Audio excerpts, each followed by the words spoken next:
বুধবার 14ই আগস্ট মধ্যরাতে আরজিকর হাসপাতালে ভাঙচুরের ঘটনায় বিস্ফোরক অভিযোগ করলেন রাজ্যের বিরোধী দলনেতা শুভেন্দু অধিকারী। বৃহস্পতিবার পূর্ব মেদিনীপুরের নন্দীগ্রামে স্বাধীনতা দিবসের এক অনুষ্ঠানে যোগ দিতে গিয়ে সাংবাদিকদের শুভেন্দুবাবু বলছেন যে বিনীত গোয়েল সব জানতেন, মুখ্যমন্ত্রী অতীন ঘোষকে দিয়ে এই কাজ করিয়েছেন। শুভেন্দুর অভিযোগ, হামলার সময় পুলিশ নিষ্ক্রিয় ছিল। প্রায় 1.5 থেকে 2,000 মানুষ হামলা চালায়। হাওড়া, কামারহাটি, বেলগাছিয়া থেকে এক বিশেষ সম্প্রদায়ের মানুষকে সংগঠিতভাবে হামলা চালানোর জন্য নিয়ে আসা হয়। কি বলছেন শুভেন্দু অধিকারী, শোনাবো আপনাদের।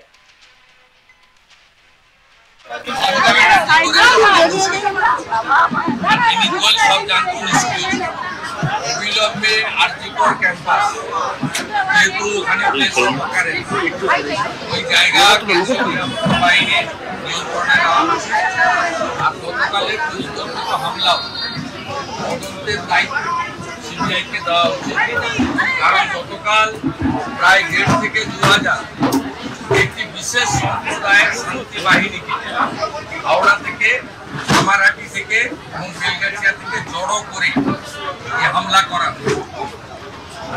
এটা নিন্দার কোনো জায়গা নেই। আমরা নন্দীগ্রামের লোকরা হ্যাবিচুয়েটেড। আমরা হনুমান পূজার দিন হামলা দেখেছি, আমরা জানি এরা কি করে। আমি জিতেছি বলে এখানে হিন্দু লোকগুলো বেঁচে আছে, সব শেষ করে দিই। 2001-21 দেবব্রত মাইতিকে খুন করেছে, এবারের লোকসভা ভোটেও রথিবালা আড়িকে খুন করেছে। মমতা বলছে যে আদালতের নির্দেশে সিবিআই যদি হয় ঠিক আছে, কিন্তু যেন দোষীরা যেন শাস্তি পায়। আমার দৌড়ি নিজে দফা 1 দাবি 1 মমতা ব্যানার্জির পদত্যাগ। দফা 1 দাবি 1 মমতা ব্যানার্জির পদত্যাগ। সব রাজনৈতিক দলকে বলবো, কালকে স্তব্ধ করুন বাংলা। মমতা বলছে মন থেকে করুন, যেভাবে পারেন করুন, সবাই মিলে করুন, কাল স্তব্ধ করুন পশ্চিমবঙ্গ।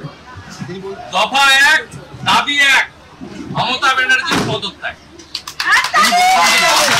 দফা 1 দাবি 1 মমতা ব্যানার্জির পদত্যাগ। কালকে 2,000 বিশেষ সম্প্রদায়ের লোককে জড়ো করে ডাক্তারি ছাত্রদের উপর আক্রমণ করেছে। ক্ষমার অযোগ্য।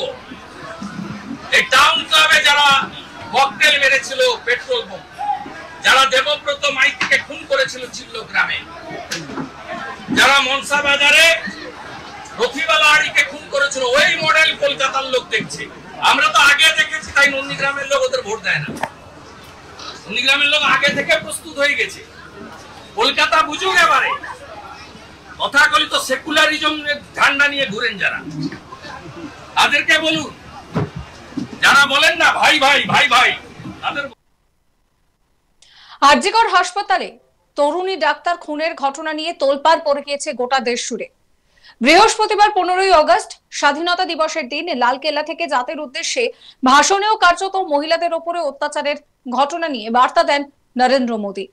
এদিনই নন্দীগ্রামে 78তম স্বাধীনতা দিবস উদযাপনের অনুষ্ঠানে এসে সেই কথাই তুলে ধরেন রাজ্যের বিরোধী দলনেতা শুভেন্দু অধিকারী। তিনি বলেন যে মোদীজি এদিন বলেছেন মহিলাদের উপরে অত্যাচার বন্ধ করতে হবে, তার জন্য উদ্যোগ নিতে হবে রাজ্য সরকারগুলিকেই। আরজিকরের ঘটনা আমাদের বাঙালিদের কাছে লজ্জার। আমরা চোখে চোখ রেখে কথা বলতে পারছি না, কারণ এটা কোনো সাধারণ ঘটনা নয়, এটা সরকারি হত্যা।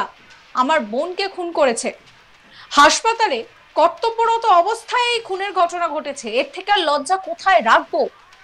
মোদীজি বলছেন যে মহিলাদের উপরে অত্যাচার হলে মিডিয়া, জনগণ সবাই সামিল হন, কিন্তু অভিযুক্তকে সাজা দেওয়া হয় যখন, তখন তো সেটা সেইভাবে প্রচার করা হয় না। শুভেন্দু অধিকারী আরো বলছেন যে বুধবার রাতে আরজিকরে শান্তিপূর্ণভাবে যারা আন্দোলন করছিলেন তাদের উপরে হামলা করা হয়েছে, এরা আমরা নিন্দে করি। ট্রাকে করে হাওড়া এবং কামারহাটি থেকে বিশেষ সম্প্রদায়ের মানুষকে নিয়ে এসে হামলা করানো হয়েছে। কি বলছেন শুভেন্দু অধিকারী, শুনুন। আরজিকরের ঘটনা আমাদেরকে বাঙালি হিসেবে লজ্জিত করেছে। আমরা কেউ চোখে চোখ রেখে কথা বলতে পারছি না, কারণ এমনি সাধারণ ঘটনা নয়, এটি একটি সরকারি হত্যা। আমার বোনকে খুন করেছে, আমার বোনের উপরে অত্যাচার হয়েছে। কোথায়? হসপিটালে কর্মরতা অবস্থায়। এই লজ্জা রাখার জায়গা নেই।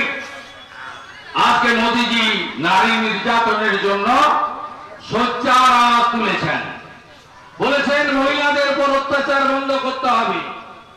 মহিলাদের উপর যখন অত্যাচার হয়, মিডিয়া, জনগণ সবাই প্রতিবাদে সামিল হন, কিন্তু যখন অভিযুক্তকে সাজা দেওয়া হয় তখন কেউ সেভাবে প্রচারে আসে না। অভিযুক্তকে এমন ক্যাপিটাল পানিশমেন্ট দিতে হবে, ফাঁসির মঞ্চে ঝোলাতে হবে, যাতে এই কাজ করা থেকে ভবিষ্যতে এরা দূরে সরে থাকে।